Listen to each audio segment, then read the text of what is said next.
एक छोटे से गांव में, जहां पहाड़ों की छाया में घने जंगल फैले हुए थे, वहां एक पुरानी बस्ती थी जिसे लोग भूतों की बस्ती कहते थे। ये बस्ती सदियों से खाली पड़ी थी, लेकिन उसकी कहानियां आज भी लोगों की जुबान पर चढ़ी रहती थीं। कहते हैं कि वहां कभी एक समृद्ध गांव था, जहां लोग खुशी से रहते थे। लेकिन एक रात अचानक सब कुछ बदल गया। गांव के लोग गायब हो गए और उसके बाद से वहां सिर्फ सन्नाटा और अजीब सी आवाजें सुनाई देती हैं। कहानी की शुरुआत होती है रामू नाम के एक युवक से। रामू एक शहर का लड़का था जो अपनी नौकरी से थक चुका था। वह छुट्टी लेकर अपने पैतृक गांव आया था, जहां उसके दादा परदादा रहा करते थे। रामू के पिता ने उसे हमेशा चेतावनी दी थी कि भूतों की बस्ती के पास कभी मत जाना। लेकिन रामू को ये सब अंधविश्वास लगता था। वह सोचता था कि दुनिया में भूत प्रेत जैसी कोई चीज नहीं होती। विज्ञान और तर्क से सब कुछ समझा जा सकता है। एक दिन रामू अपने दोस्तों के साथ जंगल में घूमने निकला। उसके दोस्त थे श्याम, जो एक फोटोग्राफर था, और मीना, जो एक पत्रकार थी। वे तीनों एडवेंचर के शौकीन थे। जंगल में घूमते घूमते वे एक पुरानी राह पर पहुंच गए। राह के किनारे एक बोर्ड लगा था जिस पर लिखा था, प्रवेश निषिद्ध, खतरा। लेकिन रामू ने हंसकर कहा, यह सब डराने के लिए है। चलो देखते हैं क्या है अंदर। वे आगे बढ़े। जंगल घना होता गया और सूरज की किरणें मुश्किल से नीचे पहुंचती थीं। अचानक सामने एक पुरानी बस्ती दिखाई दी। घर टूटे फूटे थे, दीवारें दरक रही थीं और चारों तरफ घास फूस उगाई थी।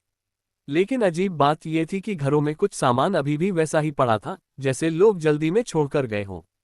एक घर में मेज पर प्लेटें रखी थीं, जिनमें सूखा हुआ खाना था। रामू ने कहा, यह तो कोई पुराना गांव लगता है। शायद कोई प्राकृतिक आपदा आई होगी। श्याम ने कैमरा निकाला और फोटो खींचने लगा। मीना ने अपना नोटबुक खोला और नोट्स बनाने लगी। वे बस्ती में घूमने लगे। एक पुराना मंदिर था जहां देवी की मूर्ति टूटी हुई थी। मंदिर के पास एक कुआं था जो सूखा पड़ा था। रामू ने कुएं में झांका, लेकिन अंधेरा इतना था कि कुछ दिखाई नहीं दिया। अचानक एक हल्की सी हवा चली और उन्हें लगा जैसे कोई फुसफुसाहट सुनाई दी। क्या तुमने सुना? मीना ने पूछा। रामू ने हंसकर कहा, हवा होगी। शाम होने लगी। वे वापस जाने की सोच रहे थे, लेकिन रास्ता भूल गए। जंगल में अंधेरा छा रहा था। तभी दूर से एक रोशनी दिखाई दी। वे उसकी तरफ बढ़े। रोशनी एक घर से आ रही थी। घर के अंदर एक मोमबत्ती जल रही थी। रामू ने दरवाजा खटखटाया, लेकिन कोई जवाब नहीं आया। उन्होंने दरवाजा धक्का देकर खोला। अंदर एक बूढ़ा आदमी बैठा था जो दीवार की तरफ देख रहा था। कौन हो तुम? रामू ने पूछा। बूढ़ा मुड़ा, उसकी आंखें लाल थीं। तुम यहाँ क्यों आए? ये भूतों की बस्ती है। जाओ यहाँ से, उसने चिल्लाकर कहा। रामू हैरान हो गया। भूत? कैसी बकवास है। बताओ क्या हुआ था यहाँ। बूढ़े ने बताया कि सदियों पहले गांव में एक श्राप लगा था।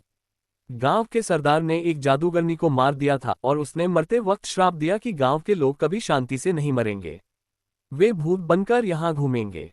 उसके बाद से जो भी यहाँ आया वो कभी वापस नहीं लौटा। रामू को ये सब झूठ लगा। लेकिन रात होने लगी और वे वहीं रुक गए। रात में अजीब घटनाएं होने लगीं। पहले तो हंसी की आवाजें आई, जैसे बच्चे खेल रहे हों। फिर कदमों की आवाज। श्याम ने कैमरा ऑन किया, लेकिन बैटरी अचानक खत्म हो गई। मीना को लगा जैसे कोई उसके कंधे पर हाथ रख रहा है। रामू ने टॉर्च जलाया, लेकिन रोशनी में कुछ नहीं दिखा। अचानक बूढ़ा गायब हो गया।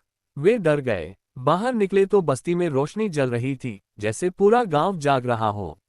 घरों से आवाजें आ रही थीं, हंसी, रोना, बातचीत। लेकिन कोई दिखाई नहीं दे रहा था। रामू ने कहा, ये कोई ट्रिक है। शायद कोई गांव वाले डरा रहे हैं। लेकिन दिल में डर बैठ गया। वे भागने लगे, लेकिन रास्ता बंद हो गया। जंगल में पेड़ ऐसे लग रहे थे जैसे वे जीवित हों। ब्रांचेज उन्हें पकड़ने की कोशिश कर रही थीं। मीना चिल्लाए, रामू देखो।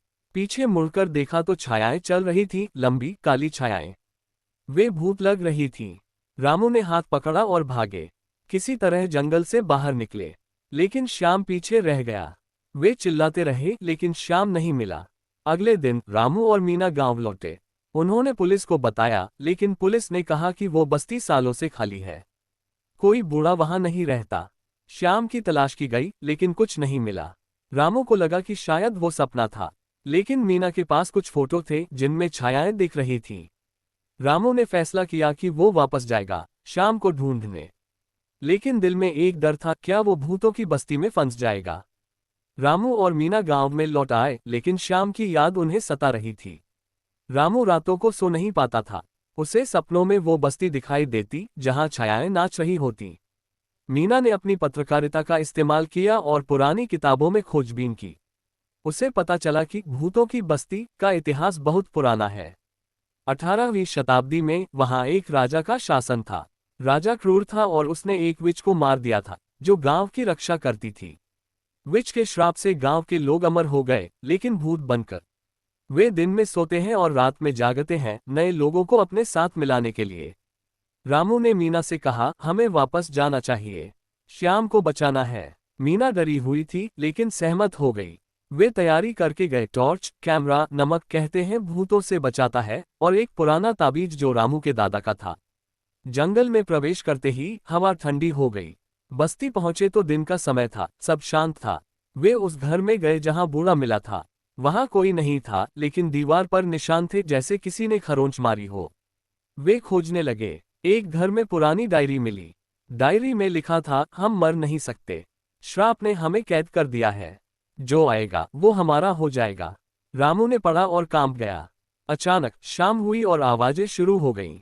इस बार वे तैयार थे। उन्होंने नमक का घेरा बनाया और बैठ गए। छायाएं दिखाई देने लगीं। एक छाया श्याम जैसी लग रही थी। श्याम! रामू चिल्लाया। छाया मुड़ी और बोली, रामू, मुझे बचाओ। मैं फंस गया हूं। श्याम की आत्मा ने बताया कि भूतों ने उसे पकड़ लिया है। वो अब उनका हिस्सा है, लेकिन अभी पूरी तरह नहीं। अगर श्राप तोड़ा जाए तो सब मुक्त हो सकते हैं। श्राप तोड़ने का तरीका विच की कब्र में छिपा है, जो मंदिर के नीचे है। रामू और मीना मंदिर गए। मंदिर में अंधेरा था। उन्होंने खोदा और एक बॉक्स मिला। बॉक्स में एक किताब थी जिसमें मंत्र लिखे थे, लेकिन जैसे ही किताब खोली, हवा तेज हो गई। भूत आ गए, दर्जनों भूत, उनके चेहरे विकृत, आंखें चमकती हुई। रामू ने मंत्र पढ़ना शुरू किया। भूत चिल्लाने लगे। मीना ने टॉर्च जलाया, लेकिन भूतों ने उसे फेंक दिया। एक भूत रामू पर झपटा, लेकिन ताबीज ने उसे रोक दिया। श्याम की आत्मा मदद करने लगी।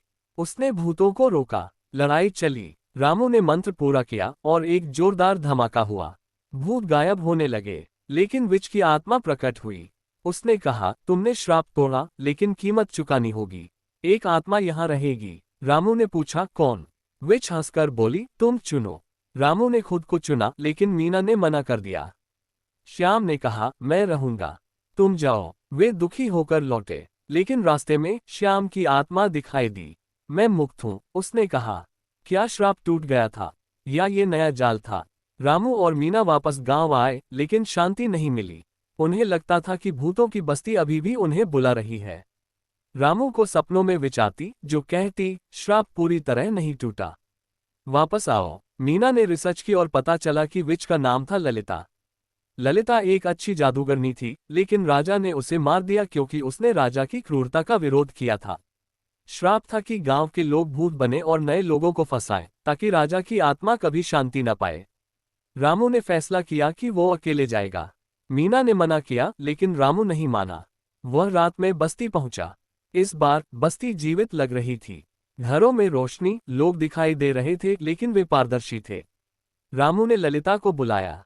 ललिता प्रकट हुई। तुम क्यों आए? उसने पूछा। रामू ने कहा, श्राप खत्म करो, लोगों को मुक्त करो। ललिता ने बताया कि श्राप तभी टूटेगा जब राजा की आत्मा माफी मांगे। राजा की आत्मा सबसे बड़े भूत के रूप में है। रामू ने राजा को ढूंढा। राजा का महल बस्ती के बीच में था। महल में घुसा तो ठंडक महसूस हुई। राजा सिंहासन पर बैठा था, उसकी आंखें जल रही थीं। कौन हो तुम? राजा गरजा। रामू ने कहा, मैं वो हूं जो तुम्हारे पापों का अंत करेगा। ललिता से माफी मांगो। राजा हंसा और हमला किया। भूतों की फौज आ गई। रामू ने ताबीज का इस्तेमाल किया और मंत्र पढ़ा। लड़ाई में रामू घायल हो गया, लेकिन उसने राजा को घुटनों पर ला दिया। राजा ने माफी मांगी और श्राप टूट गया। भूत मुक्त हो गए। वे रोशनी बनकर आकाश में चले गए। रामू लौटा, लेकिन उसे लगा जैसे कुछ अधूरा है। क्या सब खत्म हो गया? रामू की जिंदगी सामान्य होने लगी, लेकिन एक दिन मीना गायब हो गई। रामू को चिट्ठी मिली, मुझे बस्ती में ले गए, आओ। रामू वापस गया। बस्ती अब खाली थी, लेकिन एक नया भूत था, मीना का। नहीं, ये जाल था। असली खतरा ललिता का था, जो श्राप तोड़ने से नाराज थी। रामू ने लड़ाई की और ललिता को हराया। मीना मिली, वे लौटे। अंत में रामू ने बस्ती को आग लगा दी। सब खत्म हो गया। वे खुश रहे, लेकिन कभी कभी रात में आवाजें सुनाई देती। क्या भूत वापस आएंगे?